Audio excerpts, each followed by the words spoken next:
ಗುರು ಸ್ವಲ್ಪ ದಿನಗಳ ಹಿಂದೆ ಒಂದು ಸಾಂಗ್ ವೈರಲ್ ಆಗಿತ್ತು, ಸೇಮ್ ಬಟ್ ಡಿಫ್ರೆಂಟ್ ಅಂತ. ಈ NS400ನ ನೋಡ್ತಾ ಇದ್ರೆ ಆ ಸಾಂಗ್ ನೆನಪಿಗೆ ಬರ್ತಾ ಇದೆ. ಯಾಕಂದರೆ NS200 NS400 ಏನು ಡಿಫ್ರೆನ್ಸೇ ಗೊತ್ತಾಗ್ತಾ ಇಲ್ಲ, ಇಂಜಿನು ಮತ್ತು ಹೆಡ್ಲೈಟ್ನ ಬಿಟ್ಟು.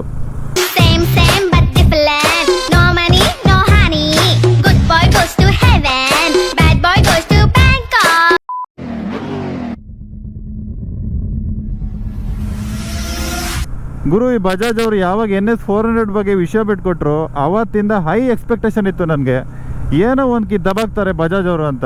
ಬಟ್ ಯಾವಾಗ ಟೀಸರ್ ಮೇಲೆ ಟೀಸರ್ ಬಿಡೋಕ್ಕೆ ಸ್ಟಾರ್ಟ್ ಮಾಡಿದ್ರು, ನನ್ನ ಎಕ್ಸ್ಪೆಕ್ಟೇಷನ್ ಟುಸ್ ಆಯಿತು.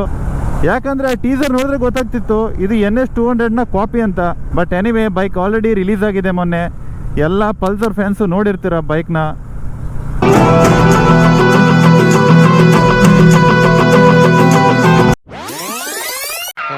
ಈ ಫಿಗರ್ ಎಲ್ಲೋ ನೋಡ್ದಂಗೈತಲ್ಲ, ನಂಗೂ ಹಂಗೆ ಅನ್ನಿಸ್ತಾ ಐತೆ.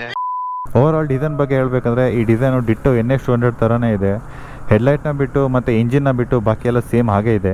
ನಿಜ ಹೇಳ್ಬೇಕಂದ್ರೆ ಬಜಾಜ್ ಅವ್ರಿಗಿರೋ ಟೆಕ್ನಿಕಲ್ ಕೆಪಾಸಿಟಿನ ಮತ್ತು R&D ಕ್ಯಾಪಬಿಲಿಟಿನ ಯೂಸ್ ಮಾಡಿಕೊಂಡು ಒಂದು ಟಾಪ್ ಕ್ಲಾಸ್ ಡಿಸೈನ್ನ ಬಿಡ್ಬೋದಿತ್ತು.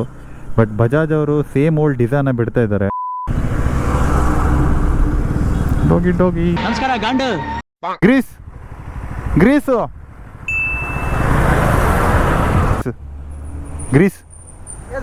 ಹಾಂ, ಜಾಸ್ತಿ ಆಗ್ತಾವ ಹೋಯ್ತು. ಮತ್ತೆ ಬಕೆಟ್ ಹೋಗೋ ಜಾಸ್ತಿ ಬೇಡ, ಇದಿರ್ತಲ್ಲ ಮಡ್ಡಿ ಇತ್ತಲ್ಲ, ಇಷ್ಟು ರಾಶಿ ತುಂಬುತ್ತದೆ, ಹೋಗು ಜಾಸ್ತಿ.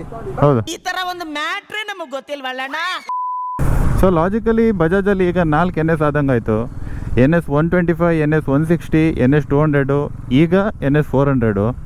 ಇವೆಲ್ಲ ನಿನ್ ಮಕ್ಳಯ್ಯ, ಇಷ್ಟೇ ಬುದಲ್ಲ ಆರೇ ಮಕ್ಕಳು. ಅಯ್ಯೋ ಬಹಳ ಕಷ್ಟಪಟ್ಟಿದ್ದೆ ಗುರು. NS400 Z ಅಂತ ಒಂದು ವರ್ಡ್ ಯೂಸ್ ಮಾಡಿದ್ದಾರೆ. ಆ ವರ್ಡು ಏನಂತ ಕೇಳಿದಾಗ ಬಜಾಜ್ ಅವ್ರು ಹೇಳಿದ್ದಿಷ್ಟೇ, ನಿಮ್ಗೆ ಯಾಕೆ ಬೇಕದು, ತಿಕಾ ಮುಚ್ಕೊಂಡು ಹೋಗಲ್ಲ. ಬಟ್ ಸೀರಿಯಸ್ ಆಗಿ ಹೇಳ್ಬೇಕಂದ್ರೆ ಈ Z ಅಂತ ವರ್ಡು ಏನೂ ಆಗಿರ್ಬೋದು, ಒಂದು 4-5 ತಿಂಗಳ ಕಾಯ್ಬೇಕಷ್ಟೇ ನಾವು.